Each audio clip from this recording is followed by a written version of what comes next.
தினமும் வந்து பேப்பரில் படிச்சுட்டு தானே இருக்கோம். பெண்களுக்கு பாதுகாப்பு இருந்தாக்கா தினமும் வந்து பத்திரிகையாளர் வந்து நீங்களே வந்து ஒரு செய்தி போட்டிருக்க மாட்டீங்க. தினமும் ஒரு பிரச்சனை எங்கெல்லாம் போயிட்டுருக்கு நம்ம எல்லாரும் பார்த்துட்டு தான் இருக்கோம். அரசாங்கம் வந்து மாண்புமிகு முதலமைச்சர் அவர்கள் வந்து எல்லாத்துக்கும் வந்து பால் குடிக்கும்போது கண் மூடிட்டாக்கா என்னை யாருமே பார்க்கல நினச்சிட்டு இருக்க மாதிரி முதலமைச்சர் அவர்கள் நான் வந்து கண் மூடிட்டு வேலை பார்த்தாக்கா எந்த தப்பும் இந்த மாநிலத்தில் நடக்கவில்லை அப்படி தான் அவர் நினச்சிட்ருக்காரு. அப்படி தான் அவருடைய செயல்கள் இருக்கு.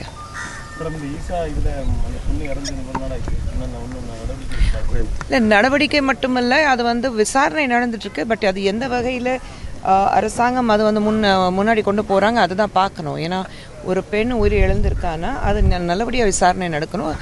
சட்டம் பொறுத்த வரைக்கும் எல்லாருக்கும் ஒரே சட்டம் தான். எனக்கு ஒரு சட்டம், உங்களுக்கு ஒரு சட்டம், இல்லை ஈஷாவில் ஒரு பிரச்சனை நடந்தால் அது வேறு சட்டம்ங்கிறது கிடையாது. சட்டம் பொறுத்த வரைக்கும் எல்லாருக்கும் ஒன்று தான். சட்டம் யாரை நடத்தணுமோ அப்படி தான் நடத்தணும்.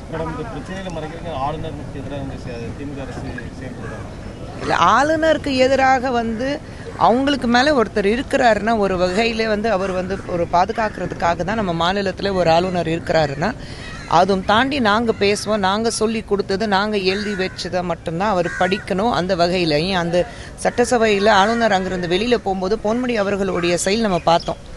ஆளுநருக்கு இது கொடுக்குற மரியாதையா? இதுதான் திராவிட மாடல் அவங்க சொல்லிட்டு இருக்காங்க. இதுதான் திராவிட மாடலா? இதுக்கு முன்னாடி பொன்முடி அவர்கள் வந்து பெண்களுக்கு வந்து ஒரு இலவசமாக பஸ் பயணத்துக்காக உங்களுக்கு ஓசியில் நாங்கள் கொடுக்கலையான்னு அவர் கேட்டார். அப்போது மாண்புமிகு முதலமைச்சர் அவர்கள் எதுவுமே நடவடிக்கை எடுக்கல. இப்போ வந்து ஆளுநர் பார்த்துட்டு போகும்போது போயானான்னு கை காமிச்சிட்டு அவர் உட்காந்துட்டு இருக்காரு சட்டசபையில்.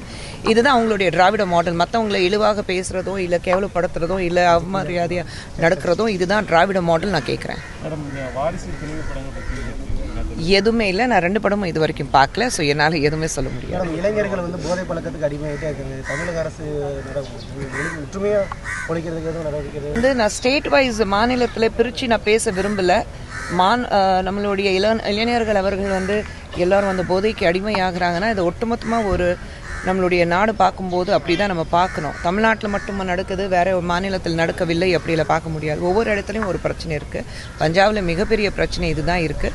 பட் இது எல்லாமே வந்து ஒட்டுமொத்தமாக நம்ம எல்லாரும் சேர்ந்து இது வந்து வெறும் ஒரு சென்ட்ரல் கவர்மெண்ட்டுடைய ரெஸ்பான்சிபிலிட்டி இல்லை மாநில அரசாங்கத்துடைய ஒரு ரெஸ்பான்சிபிலிட்டி அப்படி பார்க்காம ஒட்டுமொத்தமாக நம்ம நாட்டில் வந்து ஒரு பிரச்சனை இருந்தாக்கா அதுவும் நம்மளுடைய பசங்க நம்மளுடைய இளைஞர்கள் நம்ம நாட்டுடைய எதிர்காலம் அவங்க தான்.